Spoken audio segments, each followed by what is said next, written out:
Hey everyone, and welcome back to BMX News. This is a weekly BMX news show where I talk about everything that happened in the previous week within the world of BMX that I think you guys might care about. That being said, the thing I think you guys might care about most this week is the fact that every single one of you has a chance to win Mike Aitken's personal bike that he rode in 2008 whenever he filmed for his Athem 2 section and whenever he won the Dew Tour back in 2008. All you have to do is follow the links in the description below. First, there's a link to his Athem 2 section that Fit re-uploaded. That one's not required to be entered or anything like that. I just figured you might want to see it. Then directly under that is a link to a sticker sheet on Fit's website. It costs $10 and that's all you got to buy to be entered in for a chance to win this bike. You can buy as many of them as you want, and this is the part where I bring up what this is going to support. The whole point of all of this is to raise funds for the Aitken family as well as Posh and Caddy Woods' insurance premiums. So this is all going to a good cause. So that means you can go over there and buy as many sticker sheets as you want to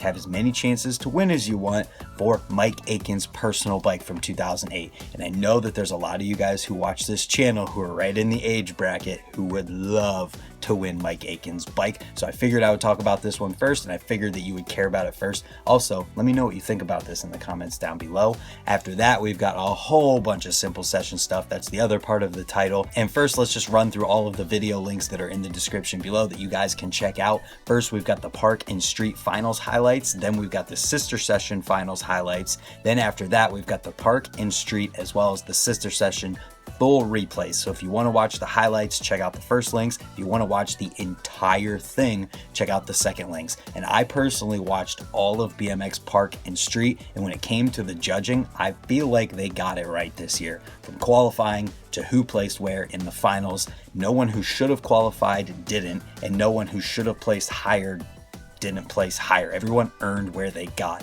When it came to BMX Park, Rim Nakamura got first, Brandon Lupos got second, and Boyd Hilder got third. And in my personal opinion, all of those were well deserved. Then when it came to BMX Street, we had Felix Prangenberg, Broc Raiford, and Alex Donachie.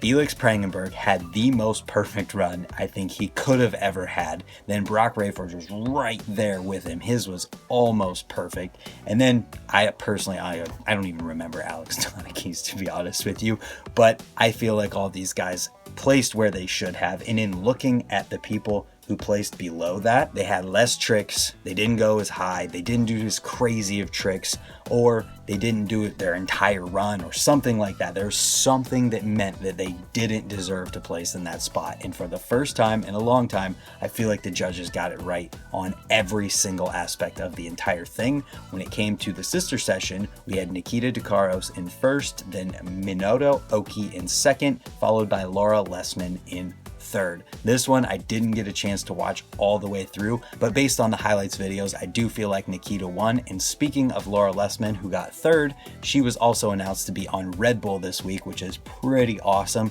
And the fact that she was put on Redbull the same time that she got third at Simple Session just shows that she deserves to be on Redbull. A couple things that I want to point out here about Sister Session is, first of all, the person who got fourth, Elizaveta, Russian girl who did a giant truck driver over the box jump. She had that huge truck driver, but the rest of her run, she kind of messed up in a few places, and then she got fourth. So I do remember that one. I do feel that that was well deserved in the placing, and I don't think it would have been fair if she would have been in the top three because of the one trick that she did that was huge and then kind of messing up a little bit throughout the rest of the run. And then after that, Angie Moreno got fifth. If you guys haven't seen the clip of Angie Moreno, you're going to want to see this right here.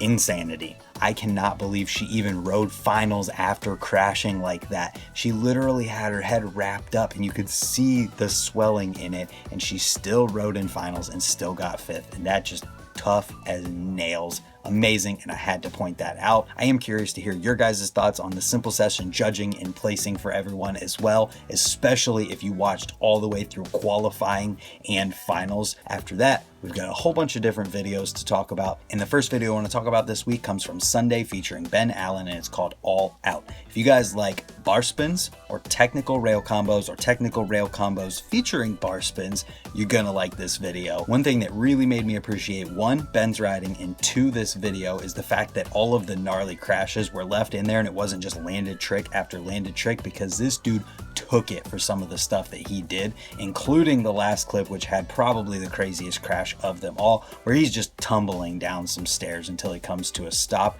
And all I'm going to say about this one, so I don't completely spoil it, is that I never thought I would see someone do what he did again after someone else did it a few years ago. It was on a different setup this time, but still equally as insane, and you guys aren't going to want to miss it. It involves rail rides, and that's all I'm going to say about that. You guys definitely are going to want to check out this video. The link is in the description below. And the next video I want to talk about, ironically, comes from someone who has just recently left the Sunday team. It's Kriss Child's, a video called Boiling Point for Profile, and what it appears to be is all of the stuff that he was stacking for Sunday for a project with them before he left the team, because in most, if not all of the clips, he's riding a Sunday bike or wearing a Sunday t-shirt, and they were all filmed by Walter Perringer and he edited it himself.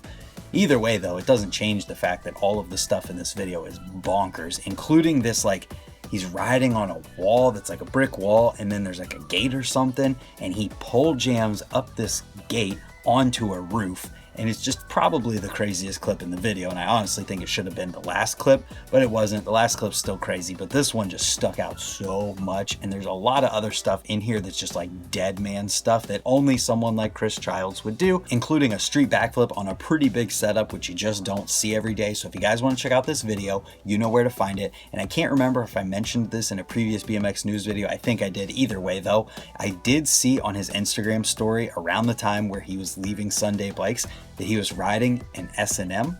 I don't know if that means anything. I don't think anything's been announced or talked about or anything like that, but I'm pretty sure it was his bike, and I think I saw him riding it in one of his Instagram clips. I haven't looked lately, so I have no idea if he's still riding that bike or what, but maybe this is kind of a purge to get rid of all of the old clips where he's riding Sunday bikes and wearing Sunday shirts so that he can put out a project in the future riding whatever bike for whatever company he's going to be riding for, because if you watch this video, you're going to see he clearly is still killing it and deserves to be on a team of some kind. And remember earlier when I said that there's a whole bunch of videos to talk about? I have no idea what I was talking about, because there's only 2 more videos in the video section that I have to talk about. The first of those comes from Kriss Kyle and Duncan Shaw, and it's them in Indonesia. Duncan Shaw is a trials rider, and of course Kriss Kyle, we all know his riding. These guys are riding shows as well as some street, and then there's some different like B-roll of just being there with the people in Indonesia and signing autographs and things like that. And all around, I feel like this is a really good video. It was filmed in 2018, and I think that just about anyone could enjoy this one, honestly. And I think this is the first time in a while that I can remember just having normal riding from Kriss Kyle, not some huge extravagant Redbull project where he's got to do the craziest stuff you've ever seen. It's just him casually riding his bike and doing the things that he likes to do, whether it's in the show or riding street.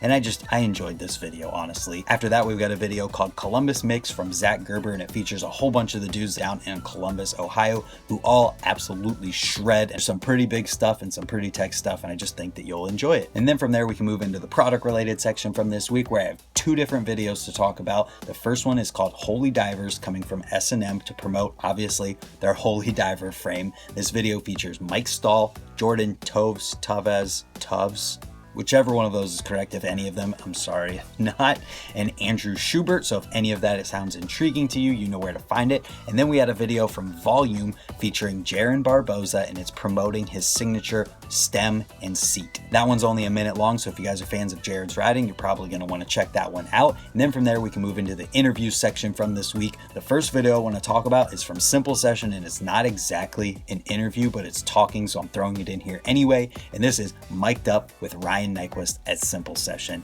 If you guys have seen any of the other videos in the Mic'd Up series or the Talking Shit on the Ramp series, whatever they called them in the past, you know that they are hilarious, and Ryan Nyquist is the perfect person to do one of these with. He just basically goes around and talks crap to everyone and just keeps things lighthearted and fun, and it's just enjoyable and fun to watch. And there's 20 minutes of this almost, so I know that you're gonna find this one funny if you haven't already seen it. I definitely think this is a must watch for this week, especially if you need some lighthearted entertainment or you need a laugh. Next up comes something that we all knew was coming, and that is a video bike check for Broc Raiford now that he's riding for Sunday Bikes. He talks about his whole bike, obviously, and gives some insight and reasoning behind some of his choices and why he rides some of the things that he does, as as well as just talks about the bike in general now that he's riding a full Sunday and Odyssey bike. I watched the whole thing. Broc's a very professional dude, talking in a very professional manner about what he's doing and why he's doing it. So I think that you guys might enjoy this video, and like I said, we all knew it was coming. And then after that comes something that you guys have probably been wondering about for the entire video, and why Nick Bruce's face has been in here the whole time. We had an interview from Vital BMX with Nick Bruce come out about his new training facility that he just got done building up in Cleveland, Ohio. And if you guys haven't seen any pictures or videos from this thing,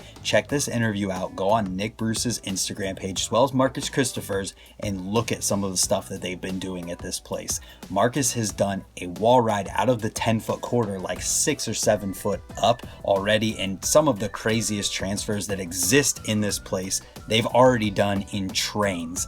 This is literally, it's going to unlock both Marcus and Nick's abilities in a way that Changa and Ray's could have never done, purely for the fact that the ceilings and ways that they have to ride to do these things is just not possible at these places. And that's not saying anything bad about either of them. It's just whenever you ride at that level, you need something with no barriers whatsoever, so you can do anything that you want to do, and the only thing limiting you is yourself. And that is exactly what Nick has just created. And he says in here he's not going to stop riding Rays and Changa. He's still there all the time. I just saw him there recently, and I'm honestly excited to see what this place does for both Marcus and Nick's riding, and they're competing here in the future because they haven't had something like this close to home. And that is one thing that I personally said to Nick recently, and that is just thank you for not going somewhere else and doing this. And he said he loves Cleveland, he loves being here, so he's not going to go somewhere else where it's already built for him.